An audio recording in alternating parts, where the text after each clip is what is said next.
Hello and welcome to the Virulent Vessels Developers Commentary. I'm the lead developer, StinkyDev. And I'm QueenBev, the musician and the writer for Virulent Vessels. Yep, and we're just going to be going through the game, going over any trivia, cut content, fun facts, and strategies as we go through. So let us boot up the game right now. And just to start, the game's going to open up with this opening scene where a main character duo wakes up in the land of the dead, right? But the thing is about the scene is that it was a very late addition to the game. At the time of recording, I worked on this scene yesterday, actually. So Yeah, what happened was we thought we knew at the start of development, like, this game's gonna be pretty story light. I pitched the story later into development, but I had the idea for it as soon as, Stinky took me into the project immediately. That's kind of my role in all this. I'm always thinking about the story or what does it mean. You're more like improv yeah, type. I just you? focus on the game.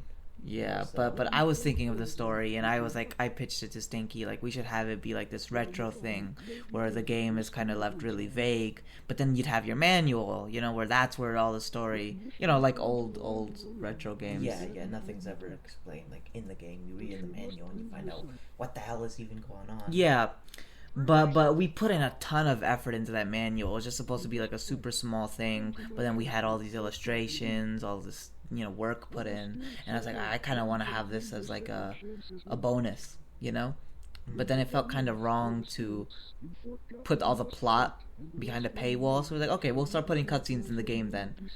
And we put all the cutscenes in, and then we realized that besides on the itch page and in the manual, of course, you're kind of left in the dark until you unlock that first cutscene that starts to give background information. Yeah. So we added this opening cutscene to kind of explain the story before you're thrust into the title screen. And yeah, this is the title screen. You got the title up there, Virulent Vessels, and this is actually like a space you can walk around in. And this was actually based on one of my first games called Morocco Quest for the Galaxy Gun. I don't have a working build of that game anymore because that was when I started game development. But basically, in that game, the menus were a space your character in Morocco would walk around in, and like the settings, the character select, everything would be like a space you can walk around in. And I've always wanted to do that again. So for this game, I made it so that you can walk around the menus, interact with things. You see these little pushing blocks, adjust the sound of the game. And this would adjust the window size. There's a full screen button over here, which will allow you to enter full screen. Yeah. So every menu in this game, or most of every menu, is like a space your character walks around in. In lore, this castle that you're in is called Fort Gobbledy. I thought of it. Yeah, they've thought of I mean, not really. It was based off of a bit. One of our friends were they playing like Counter Strike or something like that. Yeah, we have a friend. He's like really into like first-person shooters and stuff, and he was like playing online, and he was like mentioning something about like this. It's so stupid. There's this room called Fort Skibbity, and I realized like, gobbledygunk. It's kind of similar, so we named it after that infamous room. Yeah, so Fort Gobbledy, Fort Skibbity, whatever. Yeah, let's get into the game at this point. Over here is the parameters room. You can set your difficulty over here. These are the modes. This little button over here has Gobbledygook's face. That's the story mode. Over here, you step on this and it switches to endless mode, which opens up the character select. Step on the buttons and it will select whatever character. But we're not going to be doing the endless mode yet. We're just going to be going through the story mode on the lowest difficulty too. Oh, you're chicken. Yeah. Yeah, call me chicken, whatever. Yeah, so down there is a little pop-up. Seal unlocked. Go visit the library. Down at the library, which I didn't show, you can read up on the story and stuff. So once you start the campaign, you're basically able to view the first scene. Yeah, view the first scene. And then as you play, you unlock more. Yeah. But anyway, let's get into the actual game. Over here in the center is our little vessel character. You move around, and then those little enemy spawners are gonna disappear. Now we have our first enemy over here, the Spectre. Fun fact: this game was originally gonna be like a Binding of Isaac clone, because there's this other project I was working on called Wander. Not the final title, but that's what it was called, like the project name. And it was like a Binding of Isaac type game, but like with RPG elements, and it was like turn-based. And I wanted to redo that project because I wasn't happy with how it was turning out, and that was going to be this game. This is going to be the redone version of Wander. But it ended up being something different. It was the endless mode I did first for this game, and obviously that's not a Binding of Isaac type thing. You're kind of just stuck in one room fighting waves of enemies. But I liked it, so I kept it like that, and it kind of became its own thing, separate from Wander. Well, not really separate, but that's a story for another day. You got anything to add? I was gonna say, you did the endless mode first, and then we always knew we wanted to have some kind of campaign mode that came like in the full version, because we released the endless mode as like its own little demo, like, oh hey, here's this, and then we said, oh, but the full game's gonna come out with this campaign. And right now it's basically just like a series of battle rooms, with its own designs and like enemies that spawn. But originally we were going to do something totally different. Do you want me to take the lead on that conversation, or do you want to talk about it, since you had more of an idea of what it was going to be like? Yeah, I'll talk about the puzzle mode. What it was going to be is going to be like a puzzle mode, basically, where you would be placed in a set room with the enemies already spawned in different positions and different states. And you would have to defeat all of them within a limited number of turns, basically. And the puzzle mode wasn't very fun. We got like 15 levels of that in. But the thing is, like, you play it once and you kind of get the idea. Yeah. And I didn't want it to be like that. And like, you can really do like difficulty settings really well in puzzle mode, because it's a puzzle game. You can't really like have difficulties in a game like that. Yeah, so it wasn't replayable. I feel like here, even though there's set strategies, you could play it again and again on different difficulties, and it still changes it up quite a bit. Yeah, so we scrapped the puzzle mode, and we decided we were gonna make like these little like special rooms. Yeah, because these battle rooms were present in the puzzles, like the puzzle mode. Yeah, it was like every 5 or so puzzles you'd get a battle room. And we just realized we like the battle rooms like a lot more than the puzzles. Like, oh, we'll just make the story mode a bunch of battle rooms, and those are much easier to think about too. We'd like sit there being like, what kind of puzzles can we make with these enemies?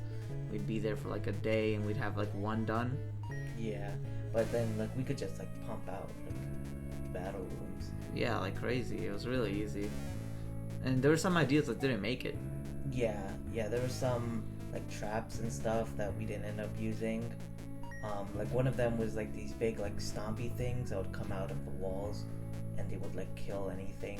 I think we got rid of those. I mean, not because they weren't like super cool, but just because they interacted with enemies too much. We had a room that we kind of liked.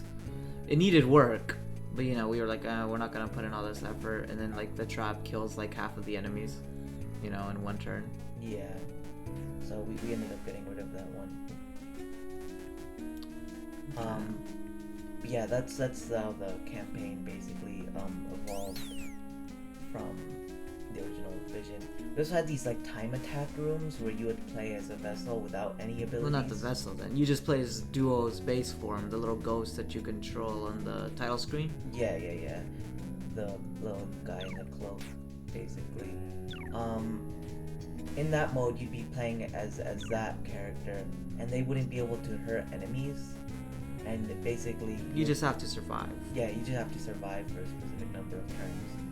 But that wasn't very fun either because you'd basically just be running around in circles. So. I thought it was alright. I was still a little attached to the idea. I think throughout development, not the whole way through, but just for a bit, I kept telling Stinky, like, oh, you know, maybe we should revisit that battle room. I mean, the time attack idea. You remember? Yeah, they brought it up a couple of times, but I mean, I didn't really think. Yeah, it was that's the thing best. about working in a team. There's a lot of disagreements like that. I think there were still a lot of ideas that either, you know, one or the other of us were really attached to. Yeah. You know.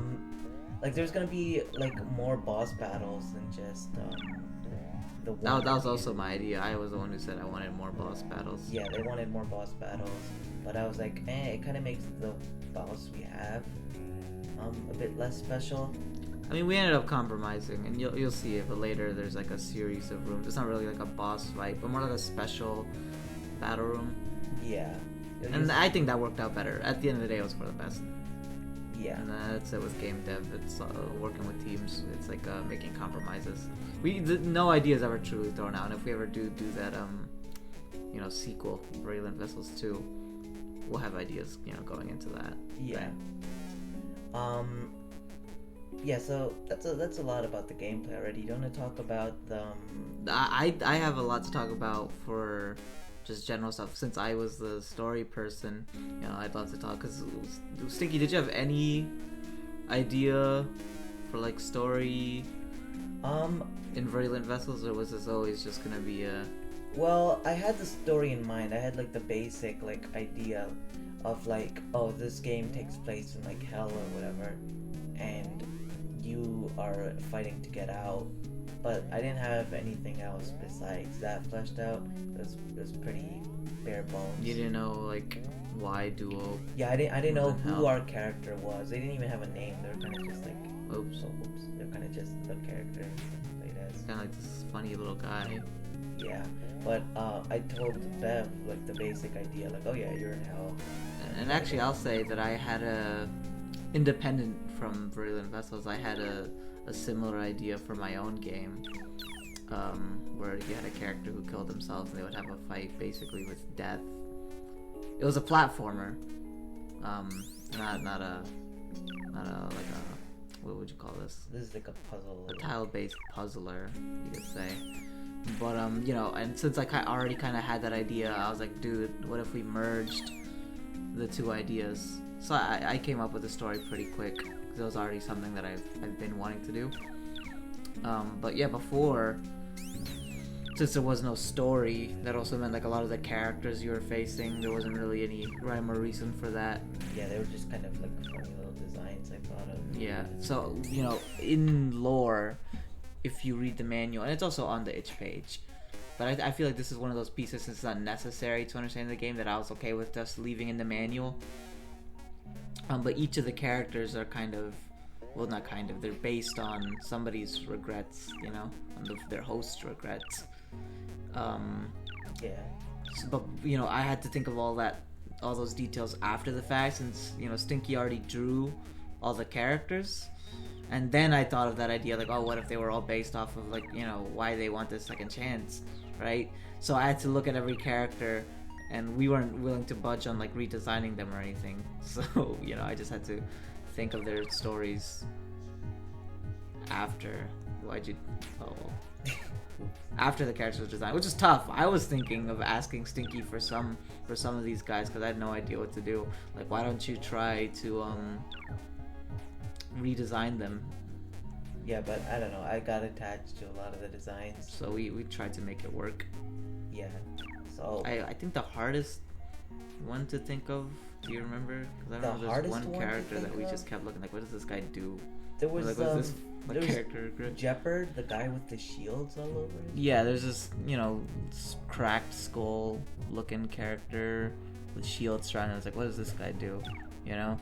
It wasn't that difficult to come up with the basic premise, but I just felt like it was a little vague. You know, they didn't have like specific motivations, but you know, the idea was always that, like, oh, this character, like, they felt like they weren't. Like, they were literally incomplete because they're broken. Their face is broken into pieces, and you know they're missing a shield. You know, but I just felt it was too vague. Everyone else has like a specific quirk, and I don't know. But either way, it's like maybe the mystery builds intrigue. Yeah, we were kind of vague on like some of the descriptions for the enemies in the manual, but Yeah. we kind of had an idea of like what their story was, but the Jeopard, we that's the one we didn't really have a full picture on. Do you want to talk about like specific characters that you like? Specific characters that I like? I kind of want to talk about the Wizzo drama. Oh, yeah, okay. So there's this little wizard guy. He's not in this level. He was in the last one that like teleports around. Just an idea. We really built up this world in our heads. That this random enemy character has connections with other contestants in the game. So they actually have a thing for this other enemy in the game. They're called Maggie. They're the little magnet guy. Her biggest regret was that she spent her whole life, waiting for, I guess, her husband to come back, who dumped her. And Wizzo was actually the husband, and that's not said in game. I mean, we kind of hint at it. If you want to pause for a second, we have these little portraits. If you scroll through for a bit, you'll find. Keep going. You want me to go look for the specific Yeah, portraits? They're randomly chosen. Yeah, you'll find them with time. No, we might not. Yeah, it's a totally random one based on each of the enemies, and there's like 30 of these guys. Hold up, we'll find it. I feel like we're getting close. We're not getting close. Okay, right, see, look, oh, what did I say? Right when I said it. So, you have this scene here with Wizzo looking into the distance. And I'm not going to make you look for the other one, but it's like, oh, what are they looking at? But then for Maggie's pause screen portrait, when you unlock that, it shows like a similar scene from the other side, where you see Maggie, entering her house, where the house is off frame, but then in the distance you see like a wizard looking guy in the background instead of that home. Yeah. So stuff like that, like we thought about a lot of it. It's left vague, but not because we didn't have any idea of what everything was, but just because it's just like in the spirit. It was an artistic decision. Of the times, Yeah. Oh, you kind of trapped yourself. No. Okay. I did trap myself. Oh. Yeah, I double trapped myself. No, just okay. Oh, yeah. There you go. I'm trying to think. You want to talk about like the musical process? Oh yeah. So I thought the game was pretty short. We weren't gonna have a lot of songs, but I love making music for a game, so I was like, how can I extend this soundtrack? So I mean, the obvious thing would be like, what if every level had its own unique song, which would have been cool, but that would have been a lot of music, and I did want to make a big soundtrack, but I didn't want to have to commit before I knew I could do it, that every level would have its own unique song. So that's when I got the idea, like, what if we didn't have that much music, but like every character, every playable vessel had their own like spin on the soundtrack. So we have 3 vessels. I mean, we call them just by their code names, I guess you could say. Gunk is just the regular one that has the sightseeing ability. Funk is the guy we're playing as right now, and they're called Funk because they have a little jazzy soundtrack. And then we have Monk, who uses spells, so it's like, oh, they're Monk. But I think they're called the Visionary Vessel, the Valiant Vessel, and the Volitional Vessel, respectively. But so I was like, oh, what if each of the vessels got their own spin on the soundtrack? So Funk, they have a jazzy one. The Monk has like this kind of like electronic chiptune kind of sound. Well, Gunk, the main one, I mean, it sounds also kind of retro, but it's ripped off of the Rhythm Heaven sound font, for the practice music. Yeah. That's where I got that sound from. Oh, and also for Monk, they have these like Vocaloid tracks, so all of their songs have lyrics also. And writing the songs wasn't that hard because they kind of don't really mean anything. That's not true. But they're kind of simple love songs. Like, because I mean, if you go into the plot, should I spoil too much? This is a spoiler-free commentary. I mean, if you want to like play the game first, go play the game We'll first. talk but about it at the end, but you know, it we'll ties talk. into the It ties into the the plot. Oh, we're on the special level now. Oh, actually, since you brought up Wander, also, I'll say that all of the tracks for Virulent Vessels were actually recycled Yeah, from Wander. Not the exact same sound. I had them in more like a generic retro style, and then I thought the main Endless theme, that one was an original track.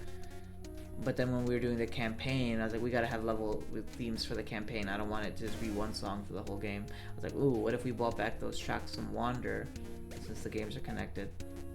Oh. More, huh? we didn't bring that up. That was gonna be a surprise whenever Wander came. Oh, well, I mean, come on. Oh, We mentioned it. Oh well.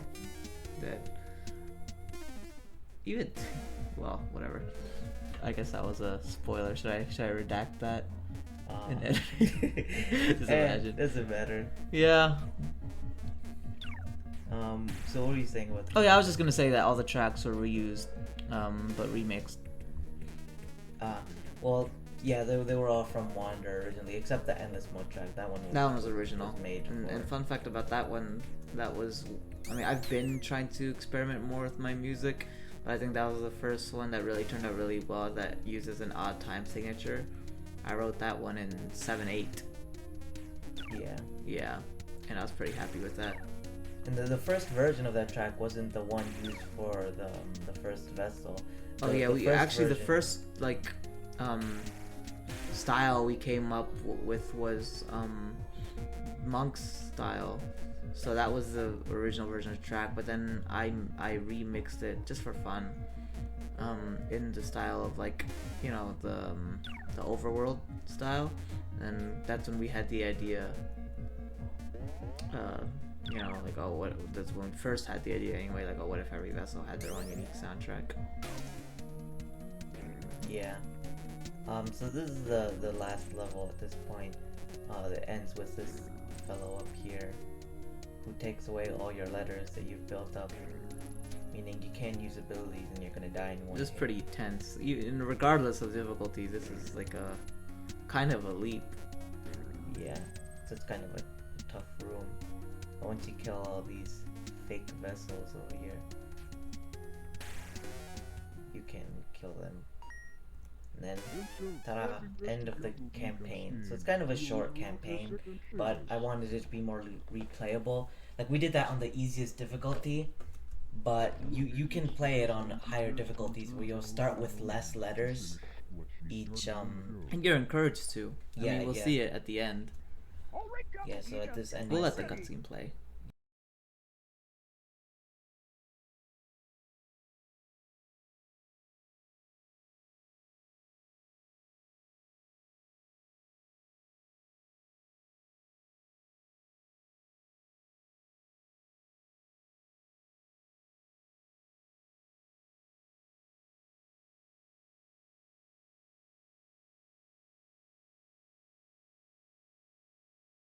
Now just, where could that gobbledygook be? Duo calls out repeatedly for her savior, but to no avail. That is when suddenly a familiar powerful voice calls back to her. So, you have made it to the end of the game. Unfortunately, Gobbledygook has other plans for you. Who is this? Reveal yourself. Duo, I have tried before to talk some sense into Gobbledygook, but he refuses to listen. So, with that, play hard and get the key.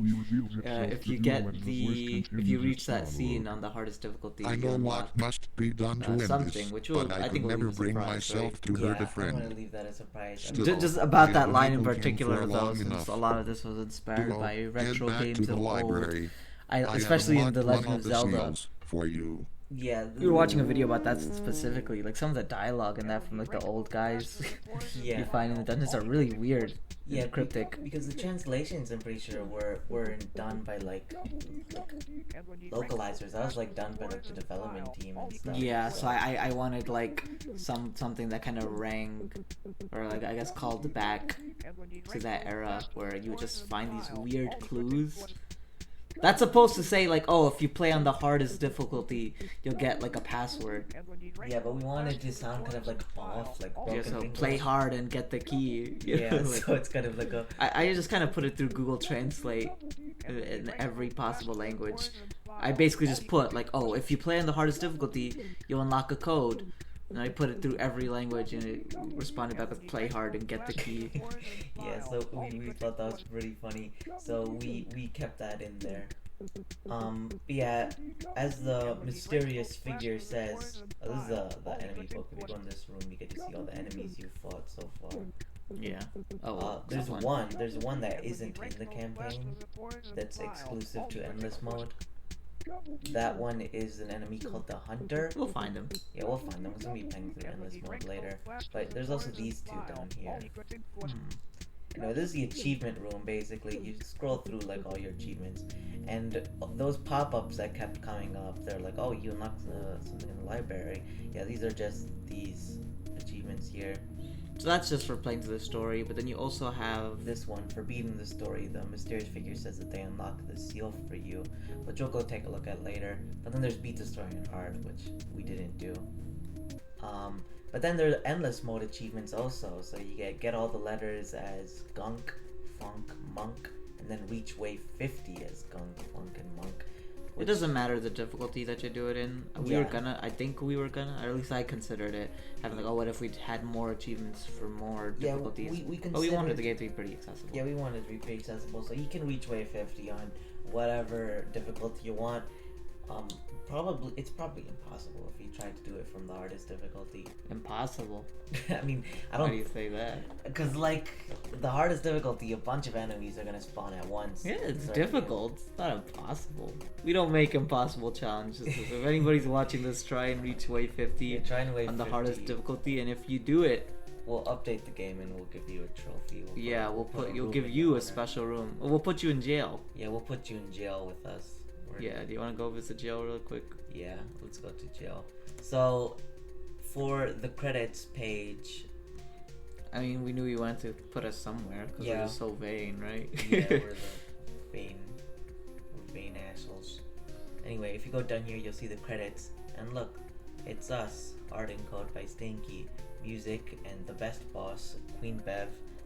SFX made using Chiptone, which is This is my really favorite program. It's a cool website, right? Yeah, cool website. Chiptone lets you just make a bunch of beep boop sound effects. Yeah. I use that website all the time. I use that website all the time to make sound effects. Like for all of our games, if I need placeholder sound effects, I go to Chiptone. So big shout out. Yeah, big I shout think out we should to- put a link in the description if we can, right? Yeah, we'll put a link to Chiptone, so it's a good resource. And then I got the code for like the controller inputs. I believe it's called like input. It's just called input. So that one's by Juju Adams and Align. If we have those resources too, we Yeah, should link them. Right? I'll link those in the description. But yeah, I use their input library for all my games for easy controller support. So shout out. You to could those play guys. with the controller if you You wanted could play to. with the controller. But I'm just using a keyboard right now. I don't see why you wouldn't. It's a pretty simple game, Yeah, you know. but if you want to play with the controller, the option is there thanks to those two. But anyway, if you reach wave 50 on the hardest difficulty, we will put you in jail. Yeah, you gotta send proof. Yeah, you gotta send proof. But anyway, let's go do what that mysterious figure said and see what this last seal is. So this is spoiler territory. Yeah, this is spoiler territory. We're not gonna go through all. Yeah, the we're not gonna go story. through everything, so you're still encouraged to play the game to get the full story. Yeah. So let's just go in. Let the scene speak for itself. Or... I mean, we could talk about it just because we haven't talked about the story. I wrote all of the cutscenes except Yeah. the opening one. I think Stinky wrote. Yeah, that. I wrote the opening one that was added. But I wrote everything else. There was actually a few. You could keep the cutscene going. We just talk over it, general stuff. There's a few contradictions that we realized pretty late into development. Not to do with what was actually written in the cutscenes. You know, that I feel like that's all pretty solid. But if you really listen closely to all of the songs, where they uttered the iconic phrase. And when she drank the last of the poison vial, all she could think was gobbledygunk, because Duo is a girl. Yeah. But we didn't know that at the time. Yeah, when we started development, Duo was just a ghost. Duo was a ghost, so They didn't really have a gender. yeah, So I think we just put, oh, and when he drank the last of the poison vial. yeah, But then I wrote the story, and it was like, oh, Duo's actually a girl, and everybody thinks she's a witch. mhm. But the songs still say, and when he drank the last of the poison vial. So that was a big oopsie. And I was considering going back and redoing all the songs, but you know what? I'm just lazy. So we kept it. So we're not doing that. Anyway, doing this cutscene is gonna allow you to access the final boss from the enemy book. And originally they were just gonna come at the end of the campaign, like after the final level, but we wanted kind of like a cutscene. Yeah, we wanted to pause also, just because we did realize it was kind of easy to complete the game in one sitting. Yeah. So imagine going to the final boss and beating them, and you get to the ending, and it's like, wait, we barely saw any of the story. So we kind of took a pause and said, hey, go check out the enemy book first, or the library Yeah, first. the library. Maybe you'll read up on the story, so then when you reach the ending, it makes more sense. Yeah. So that's why we added this cutscene,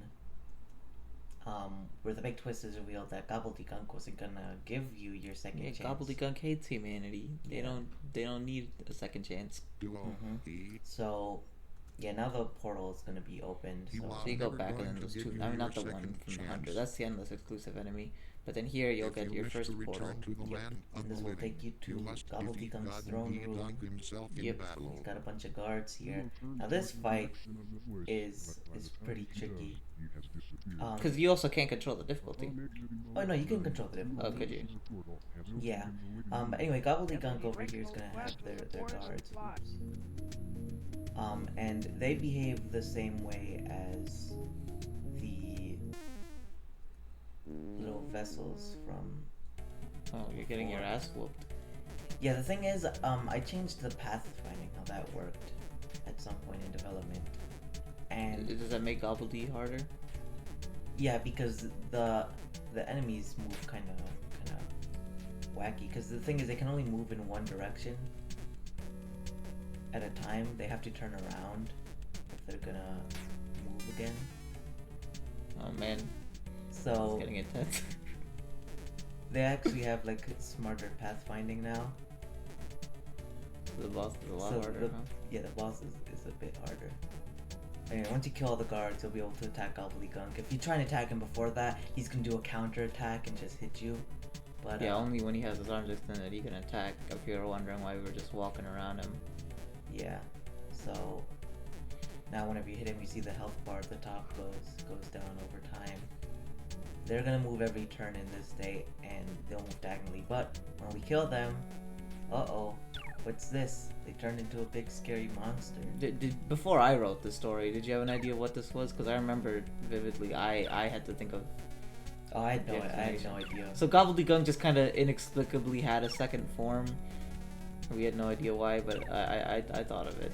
I was like, if every enemy here is based on a form based on their deepest regrets, what if this character was based off of Gobbledy's biggest regret, which was, creating society.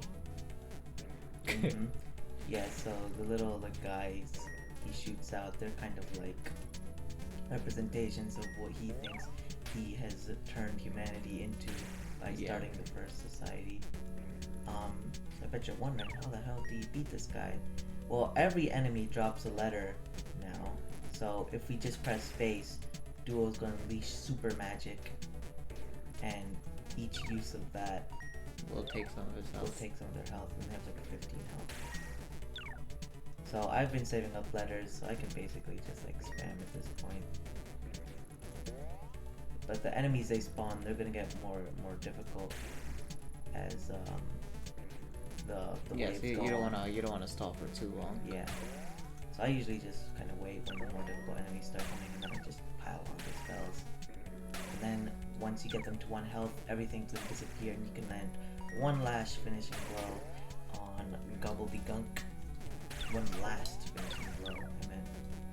Anyway, the screen is going to be explosions everywhere, cuts to white, and then the final cutscene will play. We rewrote the ending a couple of times. Yeah, because the first time we wrote it, I guess it was kind of a placeholder. Yeah, it was kind of like more of like a dumb ending that didn't really like kind of like. It didn't make any sense. It didn't make any sense, so we wanted to change it because we put more of an emphasis on the story. We still kept one thing. We still kept one thing because there's this dumb joke at the end that we kept because we thought it was funny. You told me specifically why you included that. It's just it's a favorite trope of ours. Yeah, there's this trope where like everyone's like there's like this super serious moment and then like someone finishes, it's like one like last like quip and then everyone starts laughing, like happy music happens, and I wanted to do something like that because I just thought it was silly. So at the end, once Duo's like, well, I guess I didn't come yet, but she's like, oh, I'll give everyone their second chance, and then Gobbledygunk is like, but wait, Duo, aren't you forgetting something? And it's like, what could I be forgetting, Gobbledygunk? It's like, well, it's Mr. Gobbledygunk to you. And then they all laugh and the credits roll. Well, there's no credits. There's no credits. But, it's like the end. While they laugh, they go, ha, ha, ha, ha. How do they do it? I love the Texas speech. Yeah, they go like, ha, ha, ha, ha, ha. Yeah, they kind of like sing it. They kind of like, ha, ha, ha, ha, ha, ha, ha. Yeah. I remember replaying that sound over and over and over again because I just found it so funny. Yeah, about the text-to speech, the friend we were mentioning earlier, they showed me the website that I used to do the text-to-speech voices. I was just typing out random gibberish to see what it would sound like, and that's actually how Gobbledygunk got his name. That was just something he just put in. Yeah, I just typed it in Gobbledygunk. That was the name of the game, also. That was the name of the game. The game was originally called Gobbledygunk. You could see on the devlogs on itch.io that the game used to be called Gobbledygunk, but we changed it to Virulent Vessels. But all of the marketing already was so gobbledy-centric. We had to keep Gobbledygunk in the name somewhere. Yeah, so their name is still Virulent Vessels, the legend of Gobbledygunk. Which people would read that name, I wonder, and they think like, what the hell is a Gobbledygunk? I had to convince Stinky to change the name. I was like, I remember it being a pretty big fight. We have this back and forth a lot. Yeah. It's a twin thing. We both remember the stories so completely differently. Yeah. But I remember being this big fight where I was like, no. Stinky was like, you used my real name. I'll censor it. Censor. So anyway, Stinky was all like, oh no, Gobbledygunk is a funny name, we gotta keep it. And I was like, no, who's gonna play a game called like Gobbledygook or whatever? Yeah, but I don't know, I was kind of against it, but like when the name Virulent Vessels came up, I thought, oh shit, that's bad. I named the final boss Virulence, before I thought of the name, and I was like, ooh, Virulence, what does that mean? And I was thinking, because virulence, it means poison, right? And I was like, oh man, all of these vessels that you control are really important to the game, and then also every enemy is basically trapped in their own vessel that represents a regret, a poison in their previous life, so they're inhabiting these virulent vessels. And I was like, oh, that's cool, because it refers to the vessels that you play as, but also the vessels that you fight against. So I was like, Virulent Vessels is a cool name, and Stinky agreed. Yeah, so I was like, I'm good with Virulent Vessels. It's badass. I mean, we had I don't remember any of them, but we had a few other names, but it was very specific to this game. Yeah. And we are interested in making a sequel eventually. Yeah, because and we won't spoil anything, but say Virulent Vessels, it works for this game and a possible sequel. Yeah. So that's the whole name kerfuffle. And that's why on the title screen there's so much emphasis on the guy saying, "Oh, gobbledygunk." He says it and then he says it again, and then he says it like all spliced up because that was the name of the game. It was like, "Oh, gobbledygunk," you know? Yeah, but no, that's Virulent Vessels. But anyway, that's the name for Buffalo. We're in the endless one now. This is the original version of. Yeah, this was the game before we did the story mode. Yeah, and I'd say this is the main meat, I think, right? Yeah, because the campaign's pretty short, and I'd say It's more like a tutorial. Yeah, it kind of serves as like a tutorial for the endless mode. Since the hardest achievements are about like getting to the super high waves in endless mode. So this is the main meat of it. I think we should try and get to wave 50 before we end this thing, right? Sure. Try and get to wave 50. Try and get that gobbledygunk. Yeah. So the letters at the bottom, these are how you cast your character-specific abilities, and they also act as your health. So each hit you take, you're gonna lose 2 letters, and if you go below 0, like 0 or below, you're gonna die. Oh. What was that? What just happened? What do you mean, what just happened? I accidentally hit the Luca. Oh, okay. You dummy. No, I mistyped. Well, not mistyped, You have twitchy fingers. I have twitchy It's fingers. understandable. Yeah. But I thought he just attacked you for no reason, though, because I didn't know you'd be so stupid as to walk into him. it was a mistake. Twitchy fingers. I'm not really. Okay, but what was we just in the middle of saying? I don't remember. Oh yeah, we gotta the letters. So the letters, they act as your health, your spell points basically. The mechanic is kind of like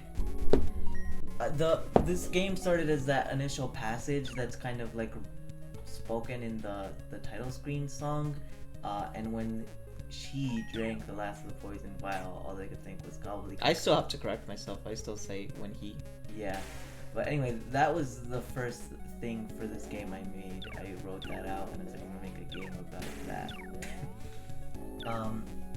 And that's kind of an explanation of the mechanics somewhat. Like all they could think was gobbledygunk, right? Because they're like the god of second chances or whatever. So like basically when you cast a spell, you're kind of like calling out their name, which is why it costs these kind of like letters. Because you're like uttering a spell. And in a sense, it's like, oh, once you run out of letters, it's like that's when you've kind of given up and you can't call his name anymore. You know, you kind of forsaken your second chance. Mm-hmm. So that's the reason for the letter mechanic.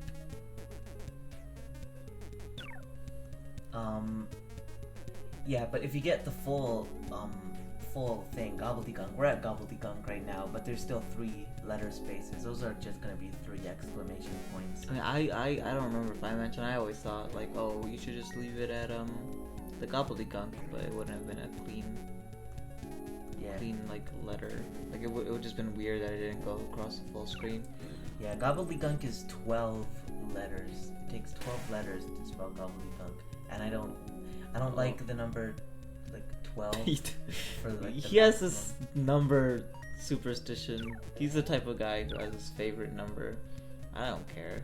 Yeah, the thing is, if I'm gonna have a number, like, I'd like it to be like a multiple of 5 or a multiple of 4. You have a reason? You wanna? Well, 12 is a multiple of 4, but it's not like multiple of 4. It's more like He just got shot. We're not gonna make it. We're not gonna make it. We're not gonna get that gobbledygook. Yeah. You just. Okay, but anyway, what was I saying? If when it comes to 4s, it needs to be like the exponents of 4, so the powers of 4. That's the correct thing. You know, can I just take a quick break to say I love my brother and I love working with him, but he has some weirdo superstitions that get in the way of development. It's not a superstition per se, but like you have these weird rules. I'm like, we should include this feature or such and such, whatever. And it's like, oh no, because like, oh, I don't like this number. It's not a power of 4 or something. And then it's like, Stinky. this would be better for everyone. So that's why. Oh, I said your name again. I'll keep it. You gotta stop saying my name. Well, we could say your name. Yeah. If we want. But I'd rather my name not be out Your there. name is Stinky. Yeah, my real name is StinkyDev. If you're wondering why we're censoring his fake name. It's because it's actually curse words. Yeah. His real name is Stinky, so don't go looking for anything else. Yeah. Crap, what were we just talking about? We're talking about the letter Numbers. We're talking kerfuffle, or about the number kerfuffle. Yeah, or yeah, so whatever. it doesn't end at gobbledygook because it's not a multiple of 5 or a power of 4. You look, see what I mean? We had the same issue. We're working on another project. I won't say much about it, but I wanted to change the screen size because I thought it looked more appealing. And then again, Stinky was like, well, no, because then the dimensions would be wrong. And it's not like this very specific. Like, It's because it's screen a size. weirdly specific aspect ratio. What they were asking. But it worked out. It worked out, but I'm still a little bit confused about it because Nobody notices. You will not notice. you wouldn't notice. No, but So that's what I'm talking about. I know because I'm making the game and I know what the aspect ratio is. I don't care about the aspect ratio. I care. The thing is, with me and numbers gotta be nice and even. Oh man. Oh, you're in a situation. I'm toast. You're toast, and we have like near max health. Yeah, but that's We were not so the close point. to getting that gobbledygook. Yeah, exactly. We were one letter away. Out of the way. That gobbledygook grind set, we were on it. Out of the way, out of the way. Yeah.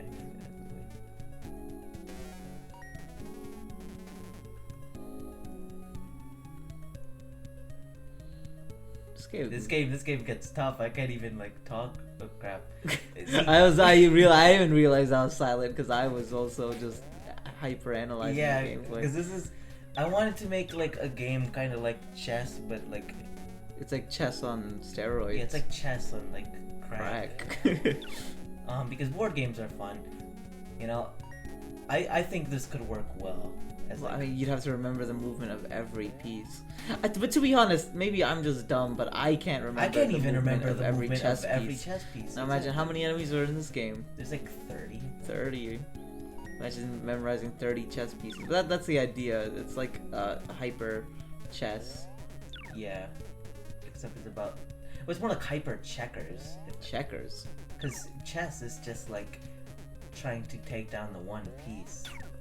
Yeah, they're trying to take down your vessel. Checkers is like you're trying to take down a whole army of pieces. Whatever. But all the pieces move the same is all I'm saying. Yeah, in it's like a checkers chess mix. It's like a no. Oh god. I'm gonna take a bunch of damage. No, not a bunch. You hit them once and then you hit. Oh yeah, you're right. They'll just die. But still, oh, we were so close. Oh my god. Okay, oh my god! I'm talking. I can't like focus. Oh, this is a mess. Where- Imagine the developers can't even play their own game. The thing is, when you're playing gobbledygook, you gotta be like on Out of the way, out of the super way. focus mode. Right down and then hit them twice. There you go. You Yeah, got it's any- funny. I'll say that while we were making the game, We spent. Stinky always gets lost in them. Oh Oh, crap! Stinky. Come on. You said my name again. I cursed again. Oops. Said a bad word. Gotta bleep it out. Yeah. We couldn't even make it to We 50. couldn't get any of the achievements. Wow, we suck. Yeah. Well, whatever.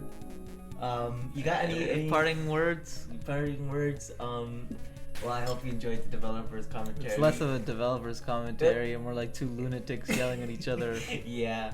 But we hope you had fun. Be sure to check out the game. Oh, download the soundtrack. There's Yeah. 2 tracks that don't appear anywhere in game. Yeah, you're never gonna hear them. And technically more than that because some of the tracks are cut off early. You know which one. yeah, I know which one. So technically you could say that there's 3 or so tracks Yeah. exclusive to the soundtrack. Yeah. And ooh, you know, should we say our secret code here or leave it to the manual? Well, We'll say there's a secret code in the manual Yeah. that doesn't do anything for gameplay, but if you purchase the manual, you can find a secret code and you might be able to find some secrets. Yeah. We'll find out the secrets. The truth of gobbledygook. Yeah, the big secret. So buy the manual. Yeah, so buy the The whole manual. bundle costs $10. Yeah, $10. That's not very expensive. for two indie developers, that would mean the world. Yeah. Thank you. Yeah, thanks for watching, and the soundtrack should be up later today also. So yeah, you have a good one. Go gobble that gunk.